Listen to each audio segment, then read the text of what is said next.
On August 28, 1963, Martin Luther King delivered his famous I Have a Dream speech. In the crowd that day was a young publishing executive by the name of Frank Carr.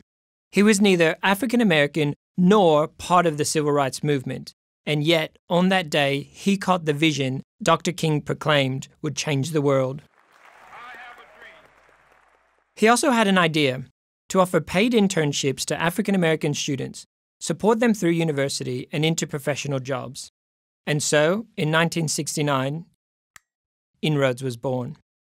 What started as an idea grew into a national program that has impacted thousands of families, nurtured the careers of hundreds of thousands of underrepresented minorities, and changed the lives of millions of individuals.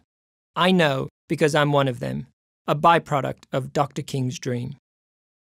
Inroads gave me and many other minority students access to opportunities that otherwise would not have been possible.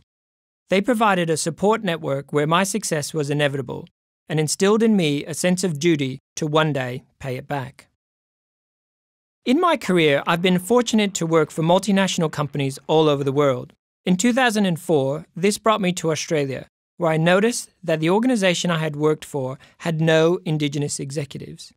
And so, with the support of management, I created an internship program for Indigenous university students that would mirror my experience as an Inroads intern. While it was initially successful, my role took me back to London for a year. And when I returned, I found that the internship program that I had established had disappeared. Without the support network I had enjoyed, the program had fallen over. This was the opportunity to pay it back, so I decided to leave my corporate career and create a version of Inroads that would enable Indigenous Australians to experience the same opportunities that were provided to me. The goal was to create a national internship program, independent from government funding, one that could be self-sustained for the next 50 years. The problem was being new to Australia. I didn't have any contacts in universities, no contacts in Indigenous communities, and no contacts in corporate Australia. I essentially knew no one. Whilst I had corporate experience, I had no experience running a non-profit organisation.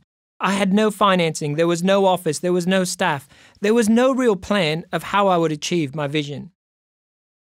The first thing I needed was to prove the model could work. I developed a business plan. I took it to philanthropists, and fortunately, they saw what was possible and gave me startup funding. As a result, CareerTrackers was born. It started with a small team in a small office in King's Cross, Sydney. We started making calls, we were writing letters to business leaders, and after much persuasion and a bit of reluctance, 9 agreed to take our first cohort of students. At the same time, we scoured universities in search of students willing to give our program a go. 18 signed up. That 18 grew to 125 students the following year and 300 the year after. Today, we're building the capacity of CareerTrackers to support thousands of Indigenous students across Australia well into the future. While this rapid growth was encouraging, we were surviving year to year. We knew that this was not sustainable. If we were going to build something that would last the next 50 years, we needed a bigger commitment from our partners. What we needed was a 10-year commitment. Again, we made calls, we wrote letters, and within 9 months we secured 10-year partnerships from 10 of Australia's leading employers. This commitment helped us build trust with our students, trust with their families, and their communities. It has spurred on 10-year partnerships with universities and community organisations across Australia and has made our 50-year legacy feel possible. What started as an idea in Chicago back in 1969 has created a global movement, one that has inspired generations of young people around the world to pursue opportunities that equal the playing field. CareerTrackers is enhancing the lives of our students, alumni, and their families, and preparing them to take their place as leaders within their chosen industries and within their communities.